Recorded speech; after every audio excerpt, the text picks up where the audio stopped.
Magandang umaga po sa bawat isa.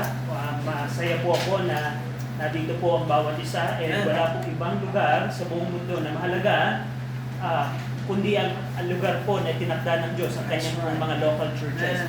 Buksan po ninyo pong mga Biblia sa Book of Titus. So this Sunday, para sa mga young people, it will be a day of heresiology, doctrine of studying of heresy. Kanina umaga, pinag-aralan po namin yung Gnosticism. At ngayon, another heresy po ang pag-aaralan natin, yung Judaic heresy na meron sa Crete. In Titus chapter 1, makikita po ninyo dito, ang flow ng chapter 1, mapapansin po ninyo yung verse 1 to 4, yun po ay introduction. Binanggit ni Paul kung sino yung nagsulat at para kanino yung sulat nito. And then verse number 5, makikita natin doon, for this cause, left I thee in Crete para gawin yung dalawang bagay. Should set in order at mag-appoint ng mga elders. Yung kadugsong po ng verse number 5, yung 6 to 9, yun po ay parenthesis. Ibig sabihin, pag nagsusulat ka ng isang paragraph, pag may nilagay ka sa parenthesis, ibig sabihin, side note yun. Yung verse 6 to 9, yun ay parenthesis ng qualification ng mga pastor because verse 5 says, Dear Titus, you need to appoint elders. And by the way, ito yung mga requirements, 17 requirements. But kung titingnan niyo po yung structure ng chapter number 1, pagkatapos po ng verse 5, ang kadugsong po noon ay yung verse number 10. For this cause left I thee in Crete, for there are many unruly.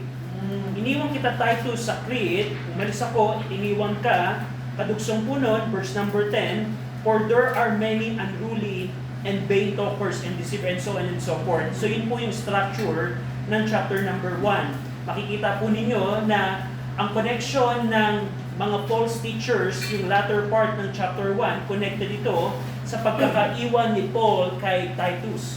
At ano ang content ng verse 10 hanggang verse 16? Ito po ay patungkol sa mga false teachers. Mga false teachers na nasa Crete, false teachers. At ngayong umaga, pag-aaralan po natin yung kanilang, yung kanilang description. Paano describe ni Paul? Paano describe ni Paul yung mga false teachers na nasa Crete noong panahon ni Titus? Pangalawa, yung nature ng kanilang teaching. Ano yung kanilang pagtuturo? Paano sila nagtuturo? At panghuli, makikita natin, pag-aaralan natin today, ay yung kanilang motive. Ito pong tatlong bagay nito, ito po yung makikita nyo from verse 10 hanggang verse number 12, kung paano binigay ni Paul kay Titus, I left thee in Crete because there are many false teachers in Crete.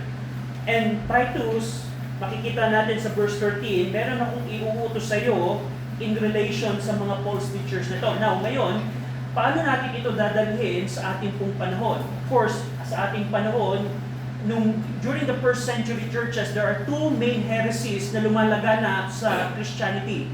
Yung Gnosticism at yung Judaic heresy. Of course, sa ating panahon, mas marami na po tayong heresy na meron ngayon. Pero paano natin ito tatanggapin at i-apply sa ating pong buhay? Now, bilang mga mananampalataya, dapat malaman natin paano ang mga false teachers ay tumatakbo, paano sila nag-ooperate upang maingatan natin yung ating mga sarili. At tayo, mga mananampalataya, katulad ni Titus, meron tayong responsibility na itama sila kung sila ay magpapatama. Pero kung ayaw nilang magpatama ang ating attitude, kailangan natin umalis at lumayo sa kanila. Now, ngayong umaga po, babasahin ko po yung verse number 10 to 13. Sundan ninyo ako sa inyo pong mga Biblia habang pag-aaralan natin yung mga false teachers sa Crete. Verse number 10, For there are many unruly and vain talkers and deceivers, especially they of the circumcision, whose mouth must be stopped, who subvert whole houses, teaching things which they ought not for filthy lucre's sake. One of themselves, even a prophet of their own, said, The Cretans are always liars, evil beasts, slow bellies. This witness is true, wherefore rebuke them sharply, that they may be sound in the faith. Kahit kung lahat ay sandali ang manalangin. Ama naming Diyos na makapangyarihan sa lahat, salamat Panginoon dahil nasa church po kami today. At salamat Ama dahil meron po kaming Word of God. At salamat din Ama dahil meron po kaming banal na Espiritu. Nasa lugar kami ng katotohanan, meron kaming libro ng katotohanan, at meron kaming Espiritu ng katotohanan. At salamat sa tatlong bagay po nito, dahil po sa mga bagay nito, pwede namin malaman ang kalooban po ninyo sa aming pong panahon.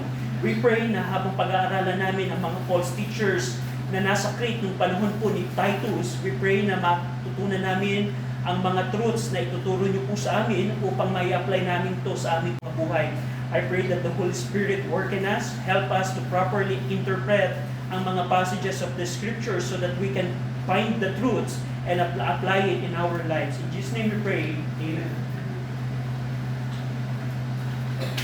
Verse number 1, so tulad ng nabanggit ko po sa inyo, yung pong verse number 10, ito po ay kadugso or in connection ng verse number 5. For there are many unruly. So gumamit po si Paul ng explanatory conjunction na for. Explanatory conjunction. I left thee in Crete, for there are many unruly. Iniwan kita sa Crete, Titus, dahil maraming mga unruly at mga false teachers sa Crete. At dito, gumamit siya ng present indicative na there are. Ano pinabanggit dito? Binabanggit ni Paul kay Titus yung another reason bakit niya iniwan si Titus sa Crete. Titus, iniwan kita sa Crete. In-start natin yung mga Bible study, perhaps, yun ang ginawa ni na Paul, pero hindi pa na-establish yung churches. Iniwan kita dito, Titus, hindi lamang mag-set in order, hindi lamang mag-appoint ng elders, iniwan din kita dahil maraming false teachers sa Crete. Maraming false teachers sa Crete. At dito, makikita natin, dinescribe ni Paul kung gaano ang numbers ng mga false teachers. For there are many, numerous, ang mga false teachers na nasa Crete. At sa verse number 10, nagbigay si Paul ng tatlong description sa mga false teachers na ito. Yung una, unruly. Makikita natin, anong klaseng false teacher sila? Unruly. Ang ibig sabihin po ng unruly literally means not subject, not submissive, or insubordinate. Ayaw magpasakop, ayaw sumunod, ayaw pangunahan. Ganun po ang description nito. Dito pinapakita ni Paul kay Titus na itong mga false teacher na ito, hindi lamang sila mga tao na nag-i-struggle na sumunod. Kasi iba yung tao na parang ang hirap namang sundin ang batas ng Pilipinas. Halimbawa, kung sa overpass, nakita niyo yung overpass sa EDSA, yung talagang napakataas. Kung ikaw ay jaywalker, pwede mong sabihin, ang hirap namang sundin ang no jaywalking kasi ang taas ng overpass. So hindi ganung klase yung unruly na ito na nag-struggle sa obedience. Itong mga unruly na ito, they intentionally disobey ang truth ng Scripture. Yung dinidisobey nila dito ay yung truth po ng Scripture. Hindi lang sila nag-i-struggle to obey the truth. Instead, sila yung mga tao who intentionally insubordinate to the truth. So that's unruly. Pangalawa, the second description ng mga false teachers, they are vain talkers. Vain talkers. Anong ibig sabihin po nito?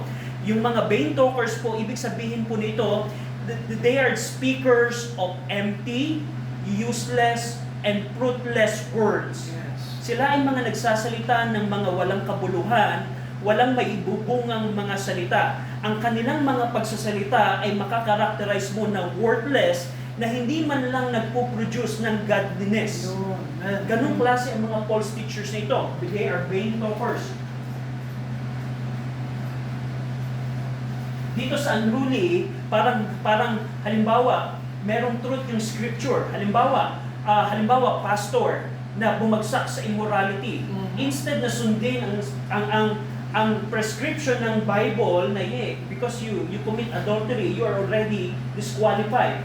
Instead na sundin ang truth ng Scripture, they are insubordinate. Ayaw nilang sundin ang truth ng Scripture.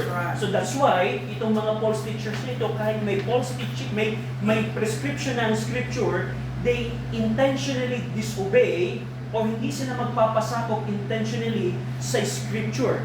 And we can describe yung mga cult in our time. Mga cult, even linaw na si Scripture na ang Panginoong Kristo, for example, ay Diyos na nagkatawang tao, they are unruly. they don't like to submit themselves to the truth. So that's unruly. Ito namang mga vain talkers na ito yung mga false teachers na yung lumalabas sa kanilang mga bibig ay walang kabuluhan. I remember last time, during my work, habang nagtatrabaho ako, nakakita ko ng isang conference ng mga pastor sa Batangas na nakalive. Oh. And then, for entertainment's sake, dahil habang nag-work ako, wala akong mapakinggan, nag-tune in ako sa kanilang live. And then preacher after preacher, puro pagpapatawa ang kanilang binabanggit. And if I time it, kung kunin ko sa percentage, most of the content ng kanilang sinasabi ay puro pagpapatawa. Pwede ko na nga sabihin na comedy show ba ang aking pinapanood or preaching? At ganun po. And you can check it by yourself. Go to Batangas, attend a conference. You don't need to attend, by the way. Just tune in to their live and you will see na ang content ng kanilang ng preaching ay puro pagpapatawa. They like na i-entertain yung mga tao, kilitiin yung mga tenga ng mga tao na never nagpo-produce ng godliness. That's vain talkers. Nagsasalita sila ng mga worthless, ng mga useless, ng mga fruitless words. Yan ang mga false teachers in Greek. Vain talkers. Pangatlong description, makikita nyo sa verse number 10, they are deceivers. They are deceivers. Itong deceivers na ito, hindi lamang ito na parang, halimbawa, si William, i-scamin ko siya. Halimbawa, William, can I borrow your $10 or 10 pesos or 100 pesos? And then later on, out of the sudden, biglang hindi niya na namalaya na nakuha ko na yung pera niya. Yung deceive na scam, hindi po ito yung deceive na ito na tinutukoy. Ito pong deceivers, ito po yung pag-deceive sa utak, sa intellect ng tagapakinig.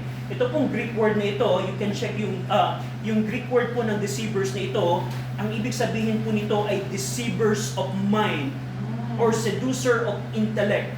When Paul used the Greek word behind ng word na ito, hindi lang niya tinutukoy na merong trickery na ginagawa yung mga false teachers. Instead, they are deceiving the minds of the hearers. They are the seducers of the intellect.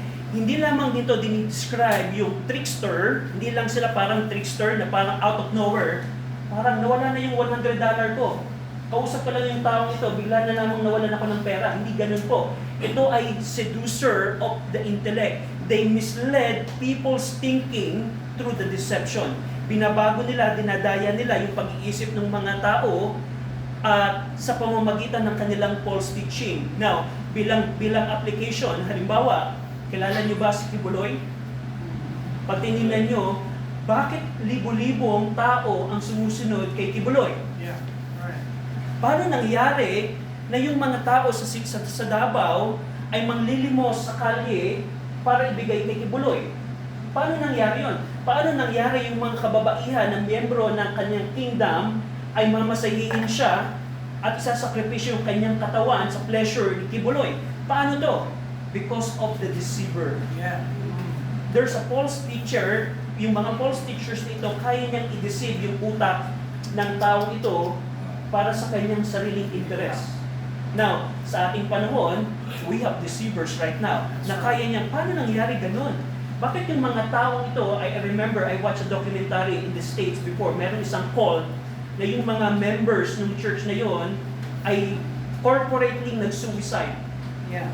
I don't know kung saan state yon, pero just imagine, na-convince nung leader nila na parating na si Jesus Christ, kaya ang ginawa nila, libo-libo silang nag-take ng, ang tawag dun sa poison, I don't know the term, cyanide, and then later on patay lahat ng mga members. Paano nangyari yun? Yung mga tao na sumusunod dun, mga edukadong tao yun. Why? Because they don't know how to deceive the mind, the intellect. At ganun din po yung mga false teachers on how Paul described the false teachers in Crete. Titus, I left you in Crete because of these people. So yun po yung description.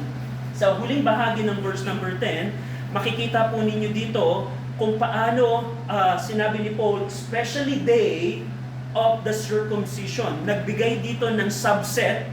So ibig sabihin, maraming false teachers sa Crete, marami, pero may isang bahagi ng mga false teacher ang mga circumcision. ito pong term na circumcision, using the adverb specially, inintroduce dito ni Paul yung subset of many false teachers in Crete. Yung term na circumcision, ito po ay technical term for the Jews.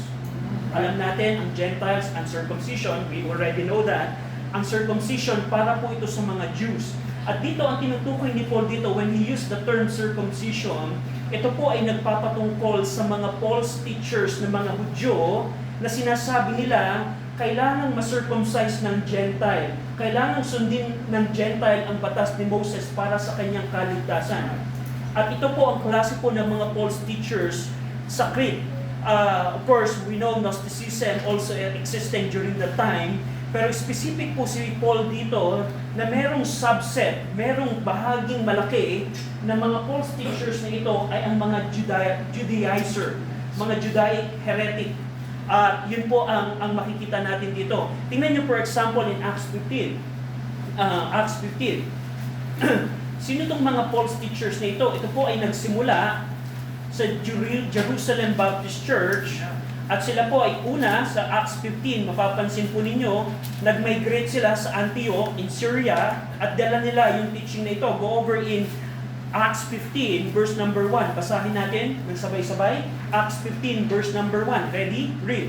And certain men which came down from Judea taught the brethren, and said, Except ye be circumcised after the manner of Moses, ye cannot be saved. So, ang history nito, una, pumunta sila sa Syria, sa Antioch in Syria, at sabi nila, alam nyo, mga Gentile church member, kulang ang salvation ninyo. Kulang ang repentance and faith nyo. Kailangan nyo ding magpa-circumcise. Kailangan nyo ding sundin ang batas ni Moses at yun ang paraan ng inyong kaligtasan. And we know the content of Acts 15, pinadala ng Antioch Baptist Church ang kanilang dalawang church leaders, si Paul and si Barnabas, upang confirm, Jerusalem Baptist Church, tunay ba na ito ay galing sa inyo?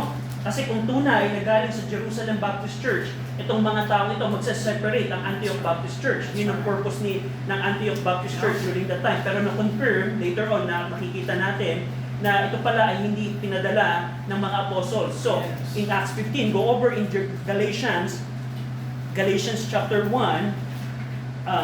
the book of Galatians, hindi lamang lumaganap itong mga false teachers na ito sa Syria. So I hope you can recall the geography in your mind. We don't have time to check geography.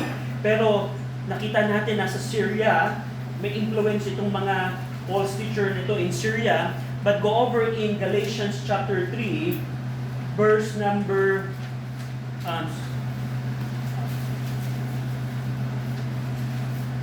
let's see here. Chapter 5 na lamang po. Chapter 5 verse 1 to 4. You can read Galatians 1, 6 to 8, Galatians 3, 1. Pero for the sake of time, basahin lang natin yung Galatians 5, verse 1 to 4. Ready? Read. Stand fast therefore in the liberty wherewith Christ hath made us free, and be not entangled again with the yoke of bondage. Behold, I, Paul, say unto you, that if ye be circumcised, Christ shall profit you nothing. For I testify again to every man that is circumcised, that he is a debtor to do the whole law. Christ is become of no effect unto you. Whosoever of you are justified by the law, ye are fallen from grace. So isa pong prescription ni Paul ito para sa mga Galatian churches. Yung mga churches sa Lydia, sa Antioch, in Pisidia, in Lystra, in Derbe, mga nasakop na din ng mga false teachers nito na kailangan yung magpa-circumcise, kailangan yung sundin ang batas ni Moses para kayo ay maligtas. Yun po ang false teaching ng mga ito. Hindi lang sila nakapunta sa Syria, hindi lang sila nakaabot sa Galatia, and even in the island of Crete, nasakop nila ang lugar ng island of Crete. So I hope you can recall geography in your mind sa mga panahon yun. At dito, sabi ni Paul, Titus, iniwang kita sa Crete kasi may mga Judaic heresy na sa inyo. May mga Judaic heresy na sa island of Crete. At ang trabaho dito ni Titus, iniwan siya ni Paul sa Crete upang siya ang magko-correct sa mga false teachers, una yon. At pangalawa, upang protektahan niya yung mga mananampalataya na saved na sa island of Crete. So we're going to see that later on. Titus chapter 1 verse 11. Titus chapter 1 verse 11. Titus 1:11 ang sabi dito ni Paul, continuation, whose mouth must be stopped. So, continuing his description of the false teachers on Crete, nakita na natin yung tatlong description nila. Ang sabi ni Paul explained why they must be dealt with decisively. Bakit kailangan natin i-deal itong false teaching na ito? Halimbawa, kung sa ating church ay merong pumasok na false teacher, hahayaan ba lang natin ang false teaching ay pumasok sa church natin o kailangan meron tayong gawin? At dito sinabi ni Paul kay Titus, their mouth must be stopped. Ibig sabihin, hindi lang to suggestion, hindi lang to is option, ito ay necessary action. Titus, iniwan kita sa Crete kasi yung kanilang mga bibig, kailangan maitigil. Yung ibig sabihin po nun, kailangan nilang maitahimik. They must be silenced. Yung ibig sabihin ng whose mouth must be stopped, Paul states this statement that to show that these false teachers must be silenced. A continuation, nagbigay si Paul dito ng reason kung bakit kailangan i-stop ang kanilang mga bibig. Because they subvert whole houses. Whose mouth must be stopped, who subvert whole houses. Yung ibig sabihin po ng word na subvert, ibig sabihin nito to overturn, to ruin, or to upset. Halimbawa, yung tahanan ninyo, bumisita ako, napakaayos. Living room, talagang napakaayos. Halimbawa, pumasok ako sa bahay ni Nicole. Bumisita ako sa kanila. And then iniwan ako. Sabi sa akin ni Nicole, Brother RJ, mag-stay muna kayo dyan sa living room at may kukunin lang ako. And then ang ginawa namin, binandalize namin yung buong bahay. Ganun po yung subvert. I-overturn mo yung buong bahay. At ganun ang ginagawa ng mga false teachers nito. They overturn or to subvert yung mga houses. Hindi lamang sila nakapokus sa individuals na mananampalataya, kundi inaatake nila yung mga tahanan. And in context, we know, during biblical times, hindi sila nagko-construct ng church building na auditorium na nag-house ng mga libo-libong church members. If you check Acts chapter 2, ang sabi ni Luke, from house to house. So, house to house. At ganun din po sa Crete. Yung gathering po nila is from house to house. At itong target ng mga false teachers ay yung mga house churches. Yung mga churches na nagtitipon sa mga tahanan. Anong ginagawa nila? They actively destroying the household. Kaya sabi ni Paul kay Titus, iniwan kita dito kasi yung kanilang mga bibig ay kailangan itigil. Kasi ang ginagawa nila, they subvert houses. Ano pa? Dito mapapansin ninyo sa sunod na kataga, binigyan din ni Paul yung teaching ng mga false teachers na ito, the nature ng kanilang mga teaching. Paul further explained how these false teachers subvert houses. Paano nila ino-overturn yung mga houses? Paano nila kinukurap, dinideceive ang mga houses? Sinabi ni Paul, teaching things which they ought not. Ganun ang kanilang pamamaraan, ganun ang kanilang teaching. Nagtuturo sila ng mga bagay na dapat hindi nila ituro. So anong basihan dito ni Paul? Bakit sinabi niya, hindi dapat nilang ituro? Pinakita dito ni Paul na yung kanilang method ng pagtuturo ay mali sa basihan ng truth na tinuro ni Paul sa kanila.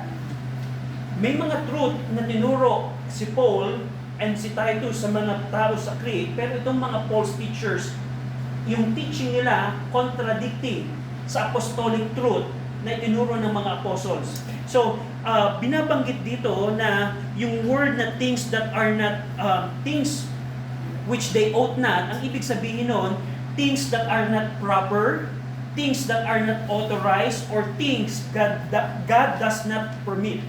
Yung mga bagay, ang mga tinuturo nila ay yung mga bagay na hindi allowed ng scripture. So, we don't know yung detalye nito, but I am sure mali sila sa doctrine of salvation. Tinuturo nila na kailangan mong sundin ang batas ni Moses, kailangan mong ma-circumcise, at God doesn't permit that. That kind of false teaching. That is the other gospel described by Paul in the book of Galatians. Yung teaching ng mga false teachers nito, they are doctrinally forbidden that contradict to the truth of the scripture. Kaya sinabi ni Paul, teaching things which they ought not. Ano ang motive nila? Bakit sila nagtuturo? For filthy lucre's sake. Sabi ng verse number 11, for filthy lucre's sake. Ito po yung motive nila. Kaya sila nagtuturo ng mga bagay upang magkaroon ng gain, financial gain. Yung pong filthy lucre, ibig sabihin po noon ay shameful or base or dishonest financial gain. Ano, sa ating bang panahon, meron bang mga false teachers na nagtuturo for financial gain? Yes, Tingnan natin sa mga buses. May mga nagtuturo sa bus na grupo na kaya sila nagpi-preach ay dahil nanghihingi sila ng limos. Itong mga false teachers nito, hindi sila nagtuturo for the love ng mga tao, hindi for the sake of truth, nagtuturo sila para magkaroon sila ng salapi, for filthy lucre's sake. Alam niyo ba kung sino pinakamayaman na minister sa buong mundo? Si Kenneth Copeland. Kilala niyo ba? Meron siyang asset na $800 million. At para sa kanya, ayaw niyang pumasok, ayaw niyang sumakay sa commercial plane. Of course, meron siyang private plane kasi he believes na yung commercial plane ay puro devil. So their congregation probably bought a private jet for him. So ganun po. It's $800 million by the way. We're not talking about peso. 800 and Joel Austin, 120 million from Lakewood Church. So, tingnan niyo po, ang ministry ba ay para sa salapi? Ang ministry ba ay para, remember, sa qualification ng pagpapastor, not given to fill the lucre. That's right. Ang qualified na pastor, hindi niya iisipin ano ang makukuha ko sa mga tao. And sadly, marami pong Baptist pastor ang may gantong katangian din for filthy lucre's sake. I remember yung mga testimony na napapakinggan ko before, ay gusto kong maging pastor kasi yung mga pastor sa Pilipinas may mga kotse. Ay gusto kong maging ganito na maging kilala, maging popular. And that is the motive ng mga false teachers. And dito, itong mga false teachers nito, nagtuturo sila ng mga teaching na against sa truth ng scripture. Anong dahilan nila? For filthy lucre's sake, para magkaroon sila ng financial gain. Go over in 1 Timothy 6. Ito pong mga false teachers na ito na nagtuturo for financial gain, hindi lang ito sa Crete. Ito din ay existing sa province of Asia. Go over in 1 Timothy 6, verse 3 to 5. 1 Timothy 6, nung si Timothy na po ang nagpapastor ng Ephesus Baptist Church, binigyan ng warning ni Paul si Timothy regarding sa mga false teachers that teach for filthy lucre's sake. Go over in 1 Timothy 6, verse 3 to 5. Basahin natin together. Ready? Read. If any man teach otherwise and consent not to wholesome words, even the words of our Lord Jesus Christ, and to the doctrine which is according to godliness, he is proud, knowing nothing, but doting about questions and strife of words, whereof cometh envy, strife, railings, evil surmisings, perverse disputings of men of corrupt minds, and destitute of the truth, supposing that gain is godliness. From such withdraw thyself. Pansin nyo yung teaching nila, gain is godliness. Pag yumayaman ka, kapatid, pag pinagpapala ka ng Panginoon, ikaw ay maka-Diyos. Paul said sa verse number 6, but godliness with contentment is great gain. Amen. Not gain is godliness, instead, reverse. Yeah. So sa Asia, nung si Timothy na nagpapastor ng Ephesus Baptist Church, may mga false teachers na nagsasabi, gain is godliness. Gusto mong pagpalain, kapatid? Bigyan mo ng regalo lagi si pastor para pagpalain ka. Pag pinagpapala mo ang pastor, pagpapalain ka din ng Diyos. That's a kind of false teaching. Hindi lamang dan, nung bago mamatay si Peter, binigyan din niya ng warning ang mga church members ng limang probinsya nung panahon na yun, 2 Peter chapter 2, yung mga churches in 5 provinces ng Rome. You can check 1 Peter 1:1 sa mga provinces po na yon, but 2 Peter chapter 2 verse 1 to 3, basahin natin together. Ready? Read. For there were false prophets also among the people, even as there shall be false teachers among you, who privily shall bring in damnable heresies, even denying the Lord that brought them, and bring upon themselves swift destruction. And many shall follow their pernicious ways, by reason of whom the way of truth shall be evil spoken of.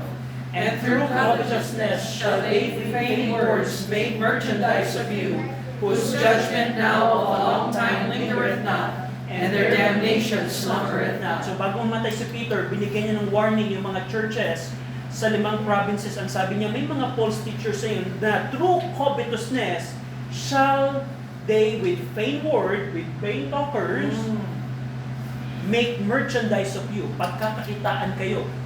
So ang tanong, kung nung panahon ni na Paul, ni na Timothy, ni na Peter, ay may mga ganung false teachers na namemera lamang, do you think Christianity is improving? No. We are downgrading. Meron tayong spiral downgrade. Hanggang ngayon, ganun po ang Christianity today. Yeah. At very, very, very, we need bilang Christian, we need to be wise. We need to be wise. Of course, there's another subject, ang scripture, na kung ikaw ay church member, ang church ay merong responsibility sa nagtuturo sa kanya. That's another discussion. Pero ang point dito ni Paul, yung mga false teachers na nasa Crete, kaya kailangan nilang iigi. Titus, iniwan kita upang sila ay manahimik kasi ganito ang kanilang pagtuturo. Namemera sila, nagtuturo sila for financial gain. So, ganung klase po. At dito, ito ay responsibility ni Titus to correct itong mga false teachers na ito. Verse number 12, going back in Titus 1:12, so nakita natin yung description, yung teaching, at yung motive nila. Verse number 12, in order to strengthen yung argument ni Paul kay Titus, gumamit dito si Paul ng isang external reference upang palakasin yung kanyang argument regarding sa false teachers. Sabi ni Paul dito, one of themselves, even a prophet of their own said, the Cretans are always liars, evil beasts, and slow bellies. Dito, ang pinaka-purpose dito ni Paul ay upang i-strengthen yung katangian ng mga false teachers. Na even si Epimenides, a poet, tinawag itong prophet dahil yung prophet po dito, hindi lamang ito nagpapatungkol sa merong divine revelation na natanggap, mga prophet, na real prophet in the scripture. Yung prophet na word dito, nagpapatungkol ito sa isang poet or seer na tinitingnan as inspired spokesman. So yun po yung prophet na tinutukoy. Hindi ito yung merong divine prophet na sinugo ng Panginoon, kundi ito yung isang poet na tinitingnan ng mga tao during that time as an inspired spokesman.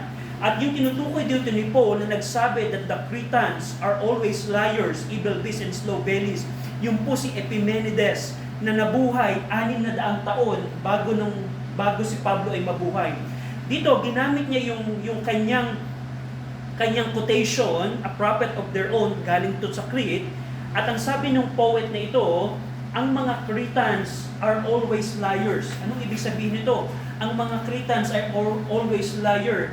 Ibig sabihin, ang mga Cretans, dinescribe ng poet na ito, na ang mga tao na nakatira sa Cretans ng panahon ito, they always deceive. Makakarakterize sila sa habitual deception, na lagi silang mapandaya. At merong term na lumaganap during that time na ang term na tukrit, ibig sabihin tukrit, ang ibig sabihin ng tulay. Dahil yung mga tao sa island of Crete, puro sinungaling, puro mapandaya, puro mapanlinglang. So, yan yung una. Pangalawa, dinescribe ng poet na ito na ang mga Cretans ay evil beasts. Ibig sabihin ng evil beasts, it denotes yung moral corruption and wickedness, yung brutish, uncontrolled, morally manner ng mga tao sa Cretans. Ganun po. Pangatlo, hindi lamang sila always liars, they always deceive. Pangalawa, they are like evil beasts. Pangatlo, they are slow bellies. Ibig sabihin po ng slow bellies, they are lazy, idle, or inactive people who are driven by appetite or self-indulgence. Na mas pipiliin ng mga Cretans na umupo na lamang sa tahanan at mag-Netflix at kumain ng snack instead na magtrabaho. Ganun po klase ang mga taong ito. Dito binanggit ni Paul yung quotation ni Epimenides upang ipakita kung ano ang impluwensya, ano ang ang seriousness ng mga false teachers na nasa Crete. At dito, binibigyan ito ng urgency si Titus. Titus, ganito katindi, ganito ka-urgent ang reason kung bakit kita iniwan.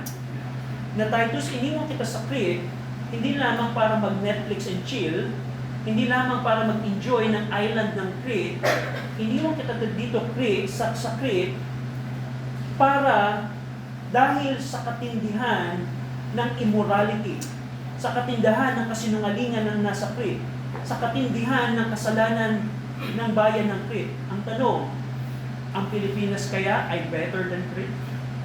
That's something we need to think of. If you check the mindset of many Filipino, yeah, it's easy to say, oh, the Cretans, they are slow bellies, they are liars. Ang tanong, ang mga Pilipino ba, are we better than Cretans? If you examine the news today, they are always lying. Regarding sa flood control investigation, pag nakinig ka ng mga news, one thing I can say, they are always liars. So, we're not better than Crete. And you know what? Katulad ni Titus, iniwan ni Paul si Titus sa Crete, katulad natin, tayong mga mananampalataya who knows the truth and namumuhay tayo sa same environment. We are not better than Cretans. Philippines is not better than Crete. Ang mga tao dito sa Pilipinas, mas pipiliin mag-enjoy sa tahanan kaysa mag-church. Mas pipiliin na manghingi ng ayuda kaysa magtrabaho. Mas pipiliin na magsinungaling at kaysa sabihin ng katotohanan. Pero gladly, merong mga biblical church. Kung ikaw ay church member at ikaw ay nasa school na puro Cretans ang katangian, nilagay ka ng Panginoon doon, perhaps, para sabihin ang katotohanan sa mga tao yun. And that's the same thing sa atin. Na kung ikaw ay mananampalataya, meron tayong responsibility. At dito, binanggit na huling verse, na verse number 13. So, verse 13, this witness is true. Ibig sabihin, yung sinabi ng kanilang prophet of their own, yun ay tunay. Yung sinabi niya na sa katangian ng mga Cretans, this witness is true. Wherefore, so gumamit ng concluding word si Paul, Titus, wherefore, rebuke them sharply. At ito po unang imperative sa book of Titus. If you're going to check yung mga words, ito po ang unang utos. Kung merong unang utos, ito ay mahalaga. Ang sabi ni Paul kay Titus, ito ang una kong iuutos sa'yo, Titus. Rebuke them lightly, sharply. Rebuke them calmly. No, rebuke them sharply. Pag sinabi pong rebuke, expose their error. Correct their error or reprove their error. And gumamit si Paul dito ng adverb na sharply, na ibig sabihin nito abruptly or severely or cuttingly. Rebuke them cuttingly, sharply. Rebuke them, i-confront mo sila. Ito pong phrase na ito na rebuke sharply, meron tong idea ng strong, decisive correction na kailangan na matanggap po ng mga false teacher. Bakit? Kasi inaasahan ni Paul sa huling bahagi ng verse 13, perhaps that they may be sound in the faith. Probably, pag Titus, pag inirebuke mo sila sharply, baka matanggapin nila yung truth at babalik sila sa truth. At ganun din po sa atin. Tayo po ay merong responsibility. Una, of course, we need to separate from the false teachers. We believe na kung tayo ay mag-join sa mga false group, tayo po ang maapektuhan. Right. Hindi, pag ikaw ay bagong ligo at pumasok ka sa piggery, hindi yung mga baboy ay babango. Kundi pag lumabas ka ng piggery, yung amoy ng mga baboy ay hahawa sa'yo. The same thing sa ating pong what we believe. We need to separate from these false teachers. Pero, meron din tayong responsibility to rebuke them sharply. Because why? Perhaps that they may be sound in the faith. Probably, may tama sila sa kanilang pananampalataya. At ganun po ang trabaho po ni Titus. Bakit iniwan ni Paul si Titus sa Crete? At yan po, by the way, si Titus po ay isang missionary. Paul is ang setup lagi, by the way, ang setup ng mission work, biblical mission work ay laging team. Amen. Yeah. Laging team. At mahirap, kung titingnan niyo po, kung ako lang ang mag-mission, napakahirap po ito para sa akin. At yung mission team ni na Paul, during that time ay si Paul and Titus. Amen. Pero for unknown reason, iniwan ni Paul si Titus. At yung trabaho dito ni Titus ay hindi po madali. Yeah. Just imagine to deal with these false teachers. Napakahirap po nun. At yun po ang trabaho po ni Titus. Kaya siya iniwan. Now, bilang application, of course, not every one of us will become missionary someday like Titus.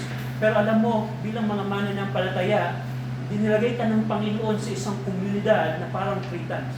Yeah. Probably yung mga kapitbahay mo, anong napaka-ungodly ng kanilang pamumuhay, napaka-walang maka-Diyos ang kanilang mga pananaw sa iyong trabaho, kung paano ang corruption sa kanilang trabaho, paano ang pandadaya, paano ang pagnanakaw sa iyong trabaho, sa eskwelahan, yung mga kaklase mo. Pag nagbigay ng exam, yung teacher, puro pandaraya, pag-cheat ang mga ginagawa ng mga kaklase mo. Pero kung ikaw ay Kristiyano, para kang si Titus, na meron kang responsibilidad na itama ang kanilang mga mali. To rebuke them sharply according sa truth ng Scripture. Bakit? Kasi sabi ni Paul that they may be sound in faith. Na probably sa pamamagitan mo, maitama ang kanilang mali. And we're going to see later on na sinabihan ni Paul na kailangan niya mag-separate sa mga false teacher. Anong approach dito? Pag sinabihan natin ng mali ang false pag ikinorek natin ang mali ng false teachers at hindi sila makinig, hindi para tayo makiawa sa kanila, na please naman, pakinggan mo ang truth ng Scripture. No, we need to separate from them. At that's the biblical pattern. So, bilang mga mananampalataya, unang makita natin dito kung gaano ang influence mo bilang Kristiyano. Ikaw na may alam ng truth ng Scripture, meron tayong responsibilidad na i-proklama ito sa mga taong nasa paligid natin that they may be sound in faith. Probably, merong corrupt habit ang iyong kamag-anak, corrupt manner ang iyong kaklase, and so on and so forth. Ikaw na nakakaalam ng truth, ikaw ang magtatama sa kanila, and most importantly, dalhin sila sa saving knowledge ng ating Panginoon sa Kristo. Kasi ang pinaka-solution po sa mga false teachers nito ay salvation. At yun po ang napakalaga na makita natin bilang mga mananampalataya. And next week, pag-aaralan natin yung further, itong mga false teachers na ito, dinefine dito ni Paul na hindi talaga sila saved. They deny God in their works. And we're going to see that next week. Shall we pray? Ama naming Diyos na makapangyarihan sa lahat, salamat Ama sa aming pong napag-aralan, patungkol po Ama sa mga false teachers sa faith. At salamat Ama na binigyan nyo kami ng kabigatan na bilang challenge na responsibilidad na katulad na ibinigay nyo kay Titus, ay meron kaming responsibilidad na i-preserve ang truth na hawak po namin ngayon. We pray na ang bawat mananampalataya ay maging salt and light sa mundo pong ito. Sa ngalan po ng aming Panginoong Kristo,